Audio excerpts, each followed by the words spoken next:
আমি যেহেতু গাঁৱলীয়া সেয়েহে গাঁৱৰ ধুনীয়া ধুনীয়া পৰিৱেশবোৰ আপোনালোকক ভিডিঅ'ৰ যোগেদি দেখাব চেষ্টা কৰোঁ।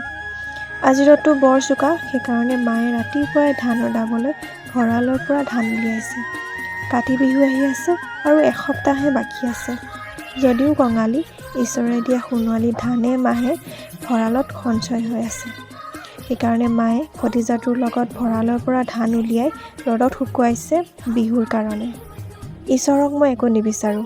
ঈশ্বৰে মোক যিখিনি দিছে সেইখিনিক লৈ মই ভগৱানক ধন্যবাদহে দিওঁ। ময়ো ফ্ৰেছ হৈ ল'লোঁ। তাৰপাছত মায়ে দাইল বনাবলৈ কৈছিলে, তাকে কৰিবলৈ লৈছোঁ। নিজে খাওঁ নাখাওঁ সেয়া পিছৰ কথা। প্ৰথমতে এই ভকতকেইটাৰ পেট পূজা কৰিহে মই মনত আনন্দ পাওঁ। সেয়ে প্ৰথমে ইহঁতক খুৱাই লৈছোঁ। পাকঘৰৰ গোটেই কামখিনি কৰি মই আজৰি হ'লোঁ। তাৰপাছত মই পঢ়িবলৈ ল'লোঁ, কাৰণ ইণ্টাৰভিউ আহি আছে। তাৰ মাজত একাপ চাহো খালোঁ। মোৰ আশে পাশে এই জীৱ জন্তুকেইটা থাকিলেহে মোৰ মনটো ভাল লাগে। এয়া চাওক, কলীয়া আৰু তাৰ মাক ধুনীয়াকৈ শুই আছে।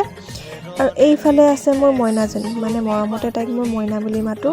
মায়ে কেঁকুৰা গুচাই আছে। কেঁকুৰা আজি দুই ধৰণে বনাইছে, এবিধ গোটাই ফ্ৰাই কৰিছে আৰু এবিধ চাটনি নিচিনাকৈ বনাইছে। পঢ়ি থাকোঁতে মোৰ ভতিজা কেইজনী আহি পালেহি ডান্স প্ৰেক্টিচ কৰিবৰ কাৰণে। সিহঁতক বোলে এটা গানত ডান্স শিকাব লাগে। সেয়ে মই পটাপট ভাতকেইটা খাই ল'লোঁ আৰু সিহঁতক ডান্স প্ৰেক্টিচ কৰালোঁ অলপ টাইম। মোৰ ব্লগটো কেনেকুৱা লাগিছে আপোনালোকে কমেণ্ট কৰিবলৈ নাপাহৰিব। আজিৰ ভিডিঅ'টো ইমানতে সামৰিছোঁ। ধন্যবাদ।